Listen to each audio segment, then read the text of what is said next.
Welcome to the XY Advisor Podcast, a global community of financial advisors sharing and learning with one another to drive the positive evolution of financial advice. To get involved, go to xyadvisor.com or simply download the XY Advisor app.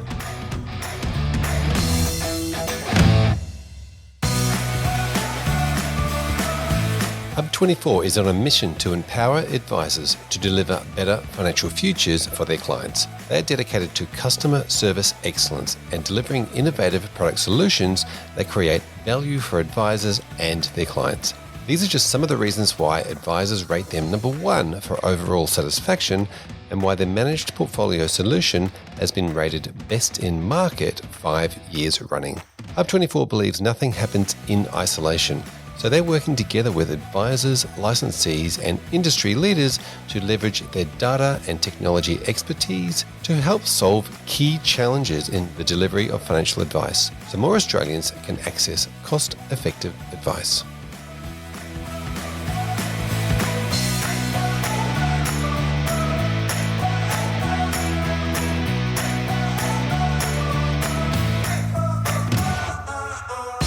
Welcome back to the XY Advisor Podcast. I'm Fraser Jack, and today I am joined by values-based financial advisor Nellie Fung. Welcome.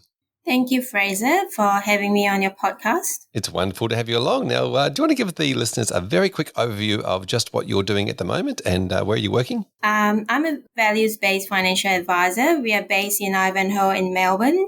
At the moment, we're looking to grow our financial planning business. So we are a converged accounting, self-managed super fund and financial planning firm.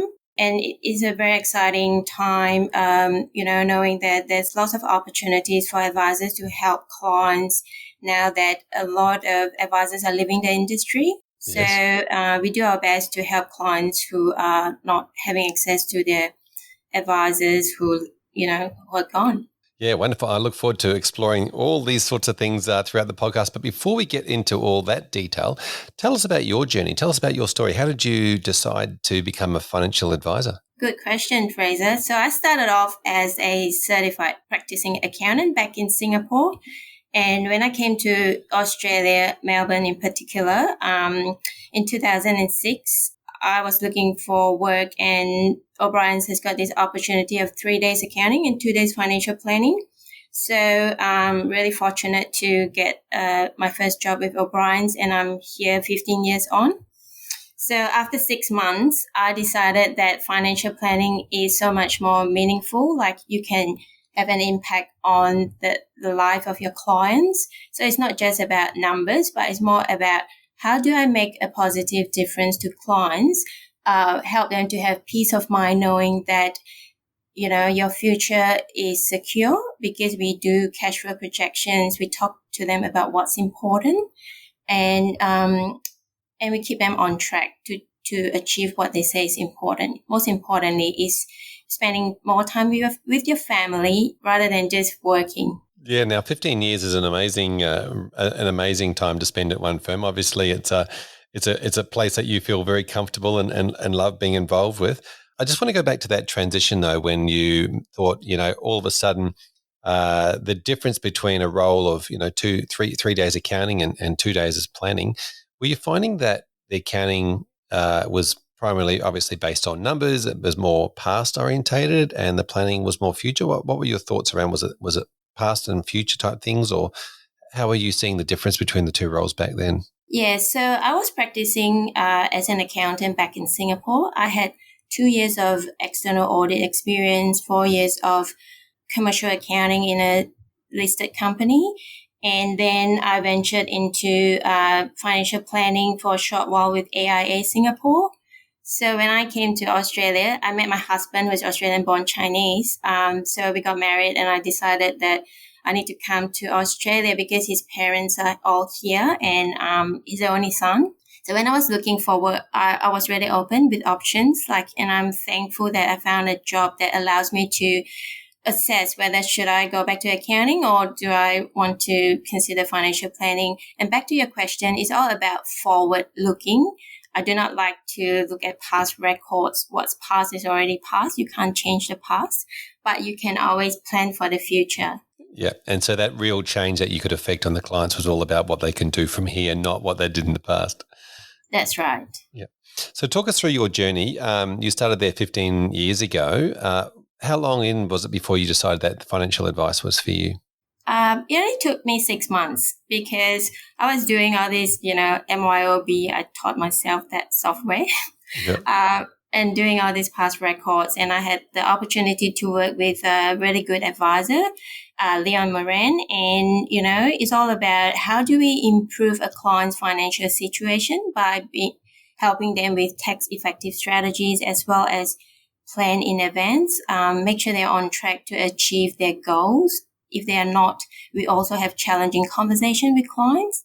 At the same time, I learn about mistakes that people make in their journey, that I make sure that I do not make the same mistakes. So you learn from people's mistakes, and all of us have made mistakes before, and we learn from people's experience. And, over the years, I'm really thankful with clients giving me good feedback on advisor ratings. Yeah, it's a really great feeling to have a positive impact on people's lives. Yep. Wonderful. Absolutely well said. Tell me about your journey over those 15 years from sort of a new advisor into, introducing values-based and goals-based type conversations. Tell me about how you've grown over that time. Yeah, so I started doing all the cross-border exams and got my certified financial planner in 2008. So that's about 2 years after I joined O'Brien's, and I became an authorized rep of Count Financial. So Count Financial provide a lot of great learning opportunities as well. And we had business coaching in 2012. That's really when we started to move away from just figures and dollars and cents. We learned about having that live values-based conversation at the first meeting. So most clients will come to us thinking that they're only talking about investments and, what they want to achieve financial goals. But at the first meeting, we always say, hey, it's all about you. Tell me more about what's important in your life. And most people will talk about their family, career, at the end, what do they want to achieve, and, legacy and giving back to the community. So, yeah, so it's so much more than just dollars and cents. Yep. Tell me about that coaching. How did that take place, and how did that really change your career and the way that you operated? Yep. So initially, we didn't really have everything documented. So everything is in our head, all the processes, and we just learn from experience. But then we had business coaching, again, thanks to Count Financial, who provide all these opportunities. So we took up the business coaching back to basic and document everything, every single step. The main reason for doing this is for ease of training for new members, and also making sure that every advisor in our firm have a consistent approach. And the client is a client of the firm. When the client walks in, no matter which advisor the client sees, they see this consistent approach. And it's all about caring for the client, making sure that we listen to what's important to them. Yep. Now, the consistent approach to me is such an important part. Your firm now is quite, is growing. O'Brien's, I think you mentioned to me previously, there's about 30 staff. That's correct. Yeah. So with this consistent documented approach, how has that helped you to be able, as one of the planners in the office, to be able to then demonstrate to, say, the accountants in the office exactly what you do and how you do it? Good question. So we start off having the business coaching just for the financial planning team, and then we roll it out to the accountants and the self-managed super fund team so that we encourage collaboration. So there's one particular document we call the one-page financial plan, which is a spreadsheet that shows the cash flow, the assets, liabilities, and the defensive plan, meaning do you have wills, estate plan, do you have insurance in place? So that is a common document which accountants and advisors share. And as I mentioned before, the client is a client of the firm, and we want the client to be able to benefit from all the services that we can provide under the same roof, so that the client just come to our office once or twice a year, depending on how regular they need reviews of their situation. So they don't have to see an accountant for the tax and accounting work and then see the financial advisor at different times. So they just come in and everything will be delivered at the same meeting. Yeah, amazing experience. So so that 1-page financial plan, we love a good spreadsheet. Is something that the accountants can instantly visually see that they need something over here, whether it's a legacy or family conversations or estate planning or financial advice. They can instantly see what they do and don't have or where they need, and then just bring you into the meeting. That's correct. So at our firm, we are fortunate to have even clients, 3 generations, family groups that we look after. So, our clients have a lot of trust in us because they've been with our firms, some of them since 1976. And my oldest client at the moment is 98 years old. Yeah, and we look after even 3-4 generations, which is good because it's all about how you pass on your hard-earned wealth tax effectively to the next generation and then to the next. Yeah. And on it goes. You mentioned 1976, O'Brien's was formed originally and it's been a family business since. Does that mean that a lot of your clients are also families or family businesses as well? Is that matched up between what O'Brien's is and what your clients look like? We do have family businesses, but we also have big businesses that we work with Picture Partners and other big accounting firms as well. So, different accounting firms work together and it's all about which firm fits the client the best. Oh, amazing. Okay. Yeah. So you actually go through with some other accountants and work out where the strengths are and then you can refer off to each other. That's correct. Yeah, that's brilliant. Now, I wanted to talk to you about the concept of your clients, obviously. Now, if they've come as part of a family accounting business and they've spent a lot of time working on numbers and figures, how do you then have those conversations with them around goals-based or values-based planning and start having really deep questions and conversations around what their hopes, dreams, goals, and aspirations are in the future when let's say traditionally they might have been an accounting client? Yeah, so when a new client ring us up to find out how we can help, so we have a conversation with them. For example, a business owner, right? What are your future plans? What do you want to achieve? And then it's not just about your business. Other than your business, what are your goals in life, right? So that most people talk about why they're in business is to provide for the family. And we find out all about whether, do you need to look after your parents and do you have children? So we learn more about the clients, all about building relationship and trust and not just about figures. And we are not a traditional accounting firm in the sense we are more about helping our client keep growing. And we like to work with people with growth mindset. And we even help people who lost their business in GFC and, get them back on track as long as they're happy to put in the work. So it's like it has to be a collaborative approach. And we can only help people who want to help themselves.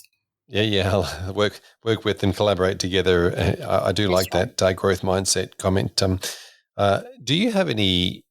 So if they come in and they're not like that, is that when you refer them off to another firm? It's 2 ways. So we will have that conversation, the life values-based conversation with the client, and then we will see whether are they the type who will put in the effort to work with us, or are they just after compliance work? So it all depends on the profile of the client and the willingness of the client to work with us to achieve what they say is important. Yeah, so it's just like coaching. Yeah, absolutely. Now, talk us through your process. So you mentioned if somebody rings up, you'll how does it start? Does it start with, say, a phone call to work out whether they're a fit, or how does it start? Yeah, so when we have a new prospect who ring us or we are referred by our clients, we will speak to the new person and say, we have a process, which is an online questionnaire.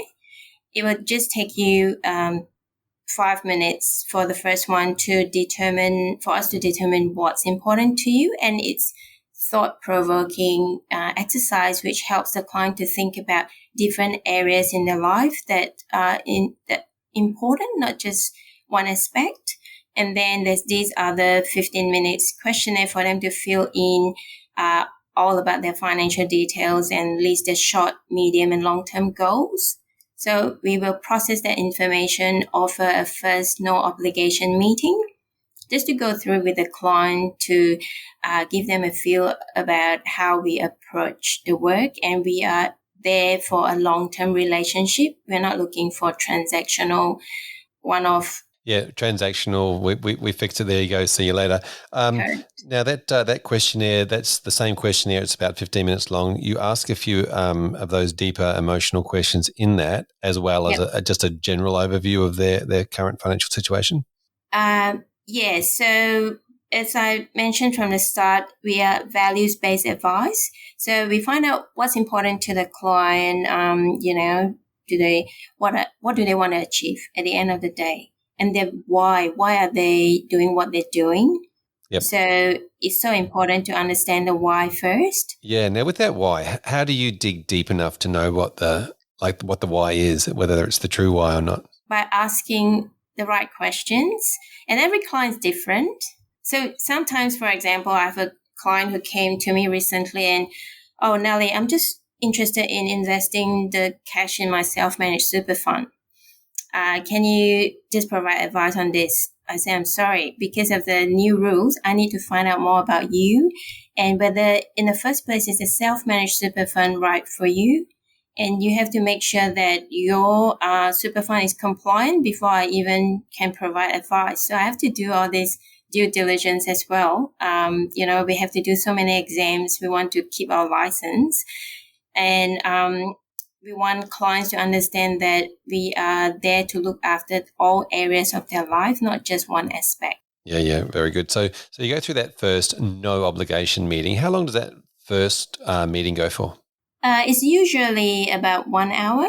And in that meeting, you're really defining what their goals are and how you can help them? That's correct. So after they've done the online questionnaires, we put all the information into that one-page financial plan, we call it. We summarize what all the sources of income, the expenses, we forecast the tax payable, and we list all the assets and liabilities, and also list whether did they have a will. In the questionnaire, they will say whether they have a will or powers of attorneys, do they have insurance. So on the one page, all the important facts are there, and we go through with them. Hey, is this what is reflective of your current situation? So a lot of clients really value that one-page summary of everything that is important for them, and we even write down on the right-hand side what are the values, their goals, break down into really short, medium, long term, and we make sure they are SMART goals. If someone said, "I just want to retire age 60, I want to have a comfortable life," and we ask, what does that look like? And we dig deeper, like, what do you mean by comfortable? Do you want to go for a holiday every single year? And how much are you going to spend? So we really try to get SMART goals out of them with like time frames, the amount of money they want to spend, Yeah, I remember a financial advisor once saying to me when somebody said they wanted to live a comfortable retirement, would say to his clients, "All right, so you just need a comfortable chair then? Is that all you need?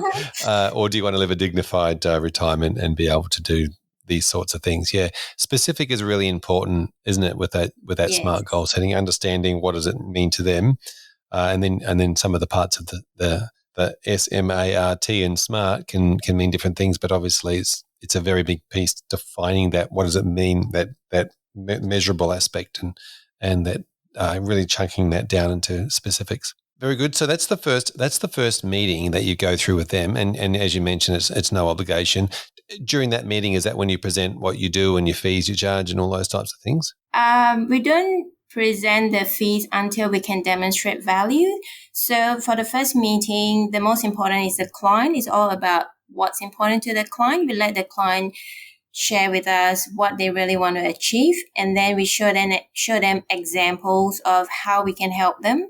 And after the meeting, we'll send a summary of what's discussed in the meeting, and we provide a fee proposal with services and options for them to consider and see whether is this how they want to work with us. And so we give clients options on how they want to work with us, and we emphasize that it's for the long term. We are looking for long-term relationship and collaborative approach. So it's not just about us, what we can do for you, but also a client needs to put in the effort to, make sure we're on track, and we're not afraid to have challenging conversation. If a client wants to, say, for example, if a client comes to me at age 50 and he or she said, I want to retire at 60, but the lifestyle is like, you keep spending money without considering putting money aside or reducing your tax and boosting your retirement asset. So we're not afraid to have that conversation and say, you need to work with us. This is your financial roadmap. We build it together, but you need to put in effort to make sure it works for you. Yeah, so really key that accountability aspect, isn't it, of holding the clients accountable for what their behaviours are. And so I just wanted to quickly race back to that one-page financial plan if I can. That's obviously a very integral part of these first few meetings and conversations, as well as review meetings and other meetings. Did you guys build that, or was that something that you found, or how did you come across that tool? And obviously, it's a very important part of your process. Yeah, so we got the one-page financial plan from the business coach back in 2012, but we fine-tuned it over the years, and we customize it to our firm's branding. So, and we train our accountants to use that one-page financial plan as well, and our clients love it. Ever since 2012, when we rolled that out, we went back, like clients who's been with us since then or even before then, they can see that from every 6 months or every 12 months, they can see the value of their assets keep growing. And even clients in the drawdown stage, they're so amazed that they've been drawing tax-free income streams, and yet the capital value of their assets are still there or even getting better because of all these active strategies that we put in place at every single review. Yeah, it sounds great. And as you mentioned, your clients obviously love it because it's very simple and easy for them to see where they are and where their progress is. Yeah, at the end of the day, the client needs to understand exactly what value do they get out of the advice we provide, rather than giving them the technical jargon in the statement of advice, record of advice that's so long, and clients do not understand what it's about. And the challenge to us advisors, Fraser, is to make sure our clients understand, especially these days when we need informed consent. Yes, absolutely. Understanding is a huge part of this. And I'll probably come back to that a little bit later, actually. I wanted to touch on you mentioned the fee proposal earlier and the demonstrating of the value.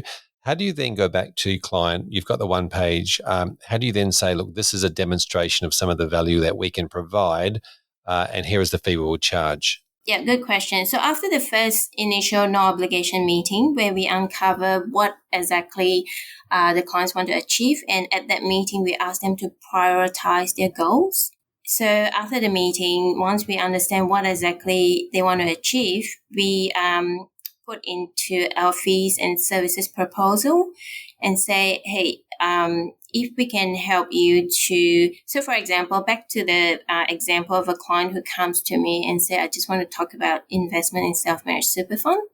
So we ask the client about what's important to you, your family. Do you have estate plan in place? Even a self-managed super fund itself, you need to make sure that there's a binding death nomination and all that.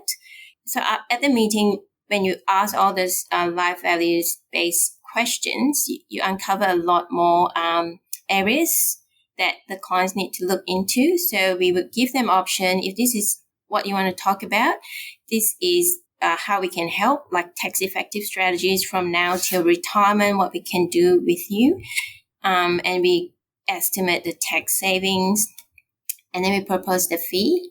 And then we also say, hey, in addition to this, we can also help you to look into your overall estate plan or succession plan. And then we say, this is how much it will cost. And it's all back to the client for them to decide whether the value that we're going to add to their overall plan and the cost associated with it, whether do they see the value. Yes, very good. And I really like the word you use, from now to retirement, or from now to, and you're mentioning that you're adding value not just instantly, but you're adding value over a long-term period. Yeah, and we have so many examples of clients who we help over the years. So like I mentioned, there was a client who lost his business, during the GFC, and he had to sell his family home, and he really worked with us. He worked hard and pumped up his, he lost his business at age 60, which was unfortunate, but he worked with us over 10 years. And back in 2019, came to a stage where he's 70 and, he was asked to keep moving his family home because he was renting. So we look at his super fund. There's more than enough cash for him to take out tax-free and for him to buy that property. And now they're all well set up with a little bit of Centrelink help. And, they don't have to worry about being asked to move. So, all this intangible value to the client, the peace of mind knowing that I've got a permanent home now, and I'm able to enjoy retirement. Yeah, Nellie, that story gives me goosebumps as you tell it. It's there are so many great news stories like that every day that advisors can be extremely proud of how they're helping people. So thank you for sharing that. You mentioned prioritization as part of the goal setting. Can you just tell us how you do that with the client when it comes to prioritizing goals? Yeah, so back to the questionnaire. So the client will tell us that this is my short-term goals, medium-term, long-term. And sometimes a client has so many short-term goals, and some goals are like they can't be achieved all at the same time. So we ask the client to say, can you please tell me which is your number one priority? And so we talk through it. It could be emotional, and so the client will say, hey, this is my number one priority, this is number two, number three. So they're very clear what they want to achieve and within what timeline, and we'll let them know whether it's realistic or not. Yeah, I feel like this is a really important part that people can skip over pretty easily, but the more time you spend on it, the more ownership, as you mentioned before, the client takes in, and the more they're prepared to put in the work. Yep. Yeah, fantastic. Now, thank you. So that's the sort of the goal setting part. You do that. You send off your fee proposal based on the value you can add. Obviously, short term, long term value. Tell me about what comes next. What's after that? So once the client decide which option they want to go ahead, so of course they'll sign off, and then we'll start the process. And if it's a new client, usually the process may take 2 to 3 months to complete because we have to document and get all the facts right before we provide appropriate advice. And our advice will get audited by our quality assurance team, and we walk the client through the implementation. Yep. Yeah, and then we offer like a review meeting as well. This 2 to 3 month period, I think I'm hearing more and more the length of time between sort of initial conversations with a client and say the SOA or the advice recommendations, that this time frame is more likely to be the case in most situations. I spoke to some people recently, it was more like 6 months, but tell me about that then. So the strategy, going through like you mentioned, understanding being such an important part. Once you sit down, once you've decided on what advice you're going to provide, talk to me about how you go through that with the client. Yeah, so the first part is once the client sign off and say they want to proceed and what exactly they want us to work with them on, we will get additional information. We get authority to inquire further if it's all about superannuation or investments that they already have. And we need to work with our internal team and do all this analysis and make sure that whatever strategies we propose is going to get the client on the right track to achieve what they say they want to achieve. And we are like always focus on strategies first and products last. So at the end of the day, we need to demonstrate that whatever recommendations we give to the client is always in the client's best interest. Wonderful. And then, as you mentioned, implementation. from there. How important is it with your clients that you mentioned the accountability part, that you're helping them track towards those goals? Yeah, for example, if the clients sign off on the strategies, we say, hey, you should start salary sacrificing, for example, to bring down your tax payable. Let's say, for example, back to a client who's 50 years old. And if the client wants to retire at 60, there's only 10 years, right? It's not a very long time because time flies these days. And so every single year, the first if it's a new engagement, usually we'll check in every 6 months to make sure the client's on track. Once they are well set up and we do see them taking actions to implement the advice that we provide, we do check and make sure they do take actions. Yeah, it's a pretty important part, isn't it, taking action? Yeah, because, you can have the best plan on paper. If you don't take actions, nothing get achieved. Yep. Our clients are usually pretty good, and we just have to give them reminders like to take action before 30th June each year. And the clients love it when, we use that simple one-page plan to help them measure how it looks like 6 months ago or 1 year ago, 2 years ago, that they can really, there's a time they can refer back and see how far they've come. And we do projections like 10 to 15 years ahead and see whether are they on track. Yeah. Of course, things may change, and if there's significant changes, we have to reforecast.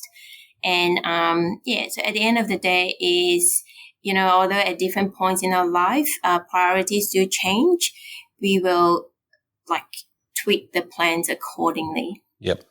Now, how has COVID had an effect? Obviously, you're in Victoria on the business and your ability to work, and how have you adapted? Good question.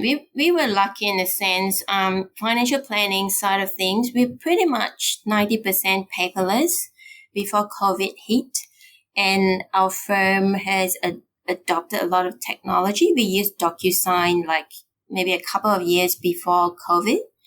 So we managed to just take our computers and plug in at home. Of course, it was tough in 2020, especially with clients who were still, maybe 10% of clients were still struggling with technology. As I said, we have very elderly clients who are 80s or 90s.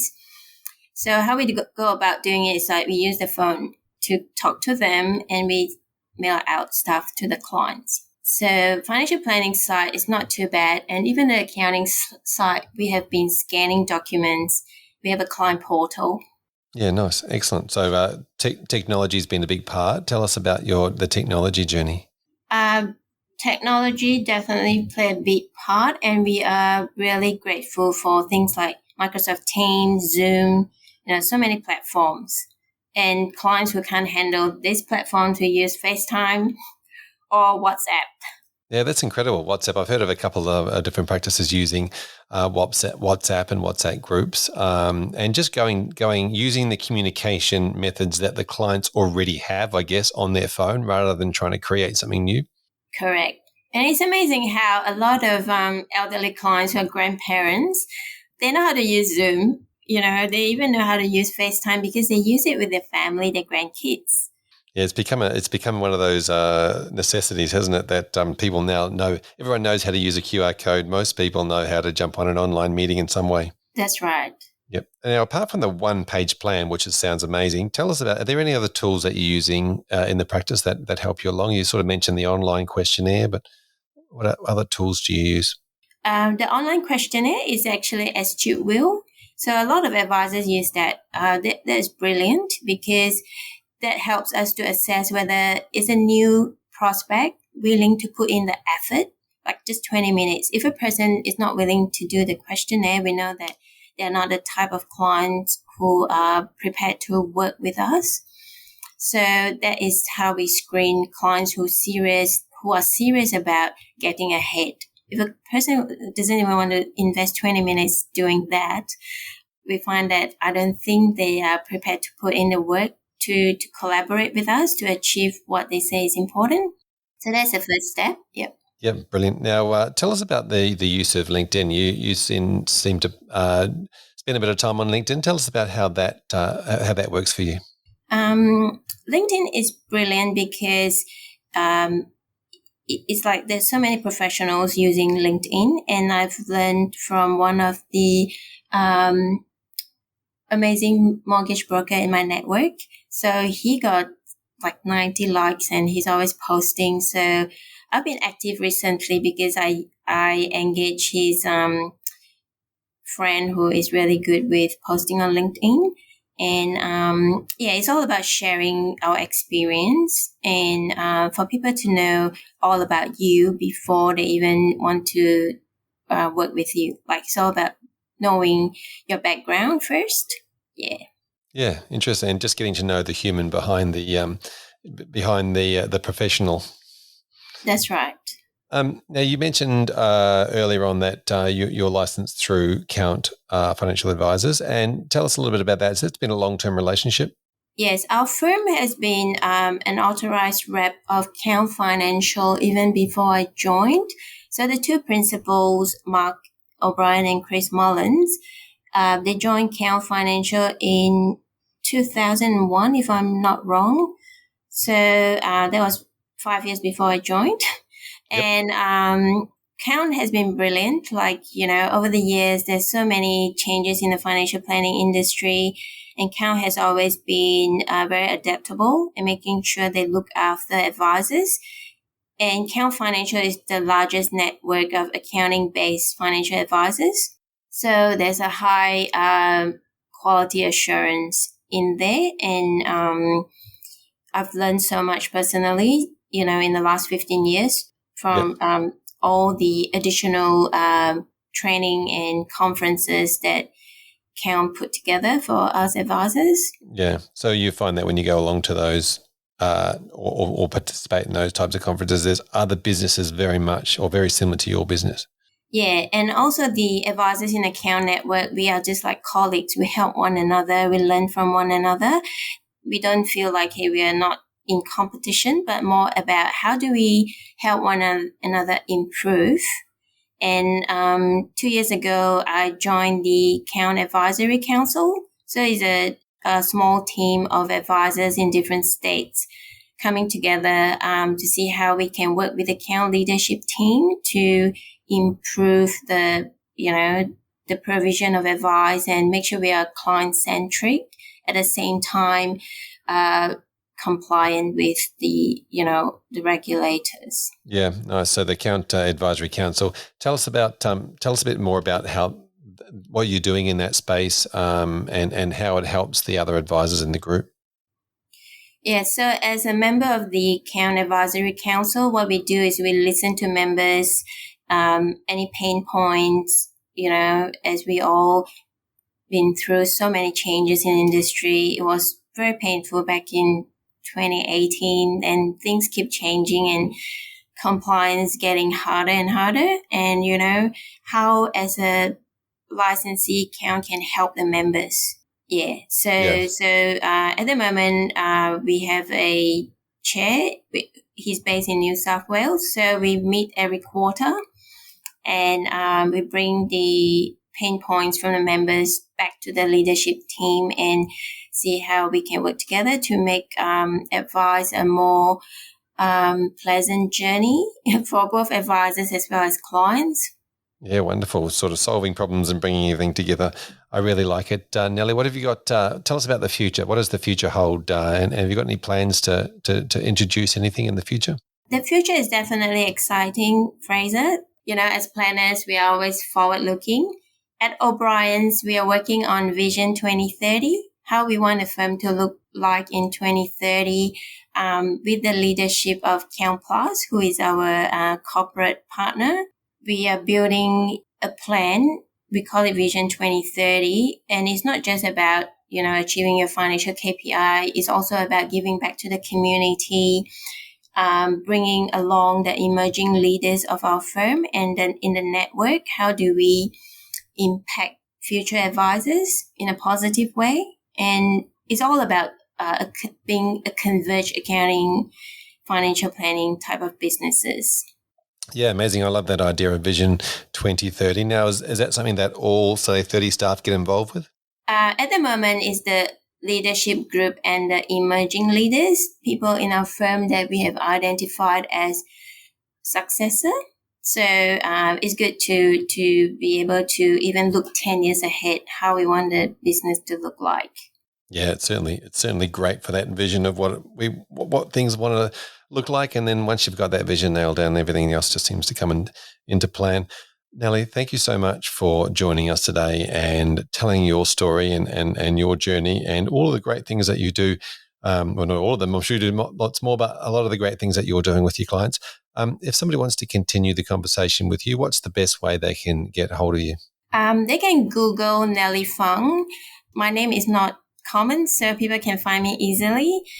And I believe my LinkedIn profile is the first one that comes up, or even my advisor ratings page. Yeah, wonderful. So that's Nellie Fung, Fung. So if anybody wants to catch up with you, they can reach out. Nellie, really appreciate it, your time today and sharing your story. Thank you. Thank you so much again, Fraser, for the opportunity.